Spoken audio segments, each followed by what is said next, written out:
Well, to produce a bar chart is actually very simple. The way to doing it is goes through SPSS, the graph function, on the manual. You pull down the graph menu and go to legacy dialect at the bottom. And then you have many different choices. You can either choose a line chart, you can use a bar chart, pie chart, box plots, etc. Yes. So now let's do a bar chart first. So you click the bar, you can have many different choices. Simple is for only one single variable. Cluster is for maybe you have a two or more, or you want to have those multiple variables stack up, so you can choose a many different way. I want to first try a simple version, so I click the simple selection, and then you want to choose what kind of a data format in the chart. Either that's a summary for groups of cases, or summaries of separate variables, or the values of individual cases. And I'm going to use a summary of groups of cases because we have only one variable, and that's a pretty common way to do it to start with. And then you have to define your chart. So you click the define, then on the top of the portion in the window, you have the choices to choose whether your bar is representing the number of cases or percentage of the cases. You can choose either way, but percentage and then the number, sometimes it will vary quite a lot. So let me do the number of cases first, and then I will have to set up the title. Okay, I'm going to use RELIG, which is the category for respondents of religious affiliation. So I want to set up the title first. So I will call that religious preference.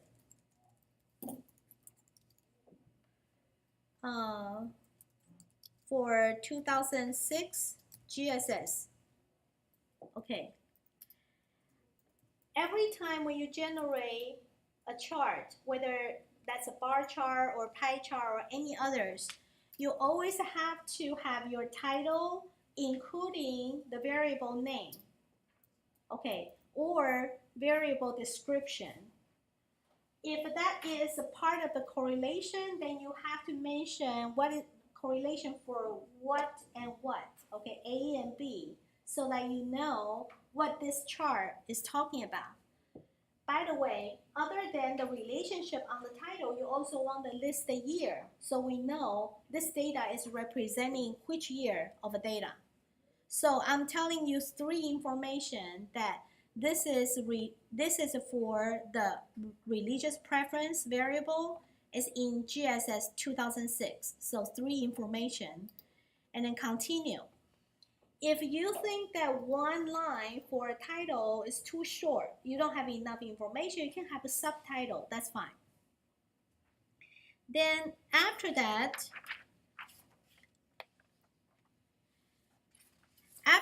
you want to click the arrow point to the category axis by selecting selecting the variable we're looking for.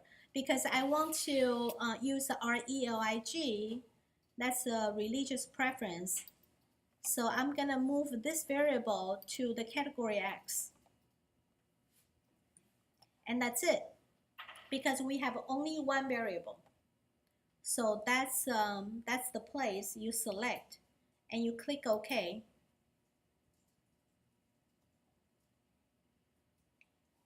Then you will have a very nice chart generated.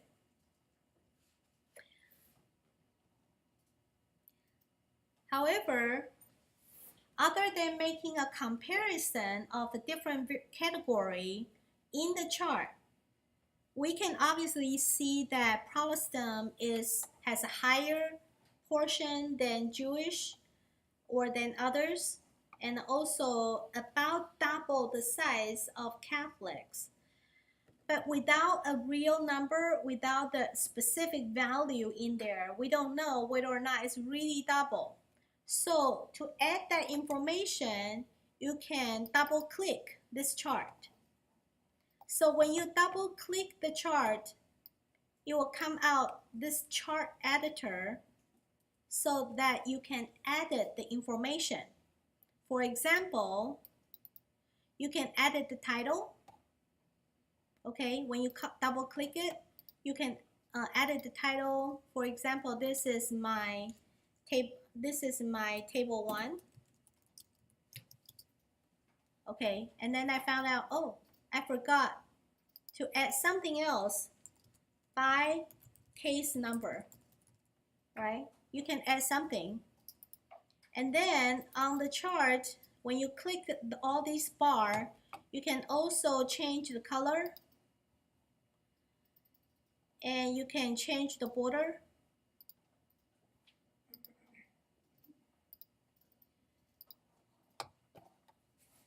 And also, when I right click the bar,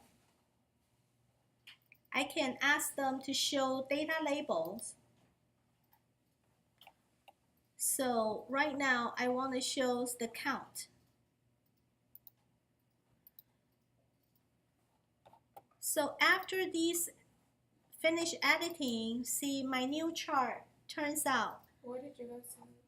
Oh? To the labels? Yes, I just show the label by count. So now I know that Protestant has 766 person who are Protestant in 2006. Only 377 are Catholic, and only 29 are Jewish. Okay, so that is a bar chart. When I generate the bar chart using the case number. Let's run that again. Use the percentage.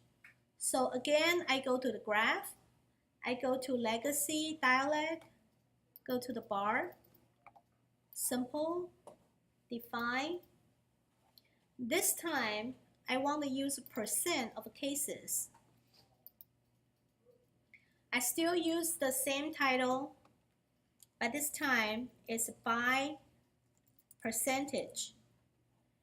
It's my second table, so I use the table 2. Continue. Okay, so I edit my title a little bit, and then I move my variable, which is RELIG.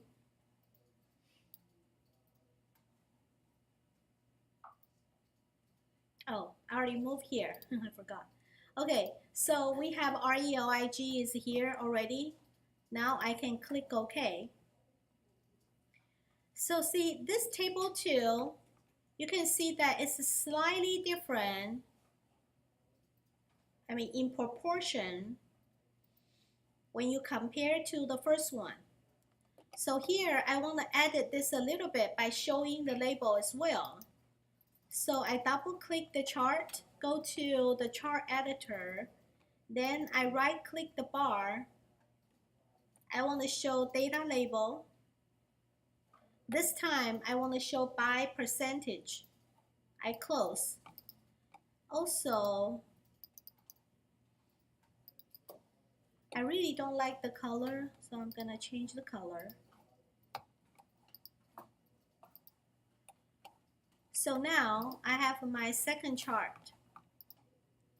And you can see that this time, by looking at the percentage, we know that Protestant is more than double the size of Catholic based on its percentage. So okay, this is a demonstration for how to producing a bar chart.